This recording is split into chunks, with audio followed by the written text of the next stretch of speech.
Apparently, Mr. Derrick BERG, that's his name, right? The son, apparently he's like 14-year-old kid too, is the best written tarot club member introduced in Lord of Mysteries. Really? The best written member. I think he has a lot of potential because his background, okay, the location is crazy. Forsaken Land of the Gods, City of Silver. This is a new region that we've never even known about. But on top of that, like the name Forsaken Land of the Gods, potential like residents of the true creator as well. This is some like forbidden territory. And then you have this kid who is like wanting to, I don't know what he's doing. He's trying to save his people, right? He's trying to like bring, you know, the sun and the light back to his kingdom because everything is just dark and cloudy and depressing and people are, I guess, just are suffering and it's a forsaken land. So I think that there is a lot of like underdog story and he honestly seems like a protagonist of his own story. Let's check out what Ellen Historian has to say. In episode 10 of Lord of Mysteries, we finally get introduced to one of the best written characters in the Tarot Club, and his name is DERRICK BERG. In the episode, you see him crying and all bloody, praying to this unknown existence, which happens to be Klein. Unfortunately, that part is very odd to me, because I'm trying to think, why did Klein be able to pick up his senses? Like, our radar picked him up. Now, I thought it's because we advanced, right? We advanced into Sequence 8 of the Seer Pathway. We know that the area above the Gray Fog, there is some like relations to the Seer Pathway, Antigone's family and all that stuff. And because he got stronger, I thought another slot opened up for him to bring members into the Tarot Club. But beyond that, why did it respond to him? Because if you think about it, why did it respond to Alger and Audrey? What were they doing? Well, they were kind of praying, right? Well, I don't know about Alger. He was kind of chilling on a ship with like a cup, right? He was just looking at it. But Audrey was like praying, but not to a specific god, right? I don't think there was a specific god that they were praying to, but rather just an unknown entity. And I think that's what Derrick was also doing too. So I thought that maybe the mysterious palace above the Gray Fog, it basically picks up on prayers that has no direct intent to an existing god. You know what I mean? Basically, it's like miscellaneous. People who are praying out of desperation to an unknown entity, somehow we pick up on it and we're able to bring them in. This is, I think, a pattern of behavior that we've seen with Alger, Audrey, and Derrick so far. But that also means, like, hold up. What about people constantly praying? I don't know. Like, I guess in this world, people don't usually just pray to, like, unknown entities, right? They're always just praying to specific gods. And also, there has to be, like, a coincidence, like a timing of when Klein. Because like, I'm thinking, like, has there been potential other candidates that has been praying to an unknown entity and the mysterious, you know, Gray Fog area picked up on it, but we never was in the palace, therefore we didn't get to pull them in? I don't know. At this point, I think that there's something to do with like the unknown entity and Klein becoming a stronger, you know, beyonder of this Seer Pathway, and that's why DERRICK BERG was picked up. To this unknown existence, which happens to be Klein. Unfortunately, the anime didn't show his backstory and what led to him praying in the first place, but I'm assuming they're saving this explanation for the special episode, which will likely go into the history of the City of Silver and the tragic events around Derrick. We need that. This is some like fourth epic stuff, man. Like, the past is all the lore.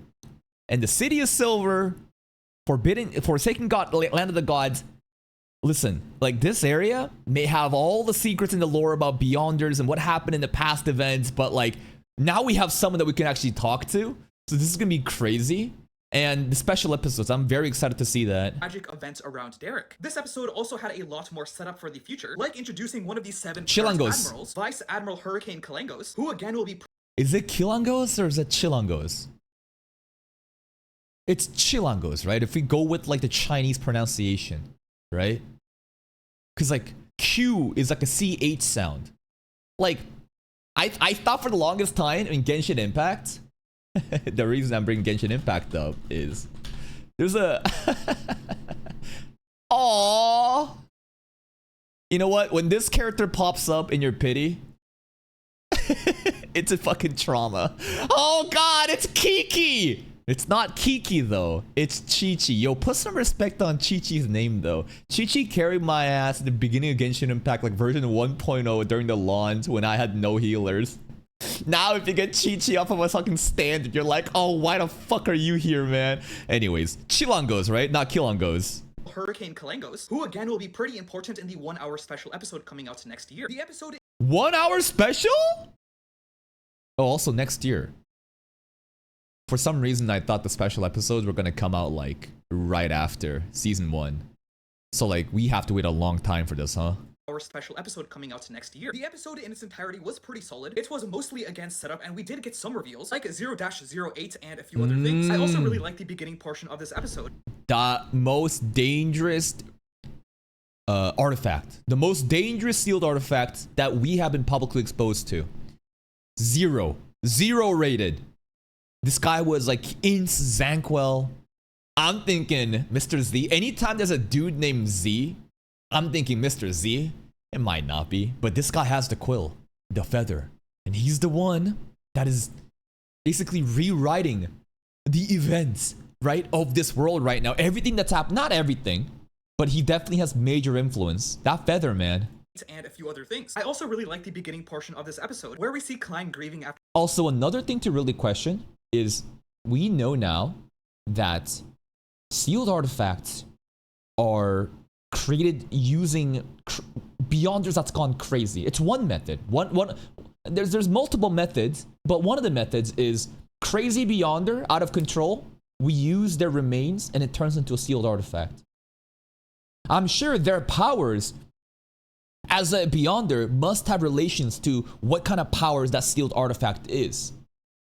So imagine this. What kind of fucking Beyonder do you think the quill was to be able to rewrite events? Not rewrite events, literally will, you know, their will, like whatever you write, I'm assuming, literally becomes like real. That's like reality rewrite. You're literally just on that reality changing power scaling. That's fucking crazy. And a few other things. I also really like the beginning portion of this episode, where we see Klein grieving after Old Neil's death. As a source reader, this kind of hurts because Lord of Mysteries will get really dark. So this is just the That's right, this is the warning. This is a trial. Remember, like, Tengen Doomsday is coming. I think that a lot of people are gonna die. I think Dun's gonna die. I think Roseanne. I think of many Nighthawk members. I think that Leonard might survive though. Simply because Leonard is the Gojo Satoru of this world. And there's something in his shadow, man. There's something in his shadow, man. But I think that, like, Melissa and Benson, for example, will die. And I talked about that in the reaction of how convenient it is to have people die in this Tengen Doomsday that are closely attached to Klein, such that he can basically go out of Tengen, even Lowen, and do his thing. Being restrained by the Nighthawks in regional travel sucks. And eventually, Melissa and Benson, they are going to be heartbroken when they realize that Klein is a Chinese dude. That is not their brother. And one day he goes home. That's what we talked about in the Azek episode, that, listen, in the meantime, let's just make good memories, because later on, it's gonna break their hearts. If they just die, we don't have to face that problem anymore. It's a messy, it's a very clean solution, but a very, very morbid solution. Beginning of Klein's suffering. Anyways, it feels like everyone's already watched these last episodes since they got leaked, but I'm personally going to stay on Crunchyroll's release schedule because even Crunchyroll's questionable translations is a lot better than whatever you guys are watching with the leaks. Damn, what the fuck? You deaf? Wait. What is that slander at the end? I thought the fan subs are good. Huh? Yo, I thought that the fan service were actually good and the people stepped up and delivered, and it's on like high, it's on the high seas. It's bad? Really? Oh shit, I thought the fan subs were actually legit and like, yo, community step up, let's go. But there's probably a lot of translations, right? This is probably not like one source. There's probably like a lot of people, you know, providing fan subs, and he's probably talking about like the bad one, huh? Anyways, Derrick, man. What's Derrick about? What's going on in the Forbidden Land of the Gods? What's going on in the City of Silver? Why silver? Is there a lot of silver there, I guess? I guess so. But the word Forsaken Land of the Gods is crazy because that literally implies gods live there. Like the Evernight goddess?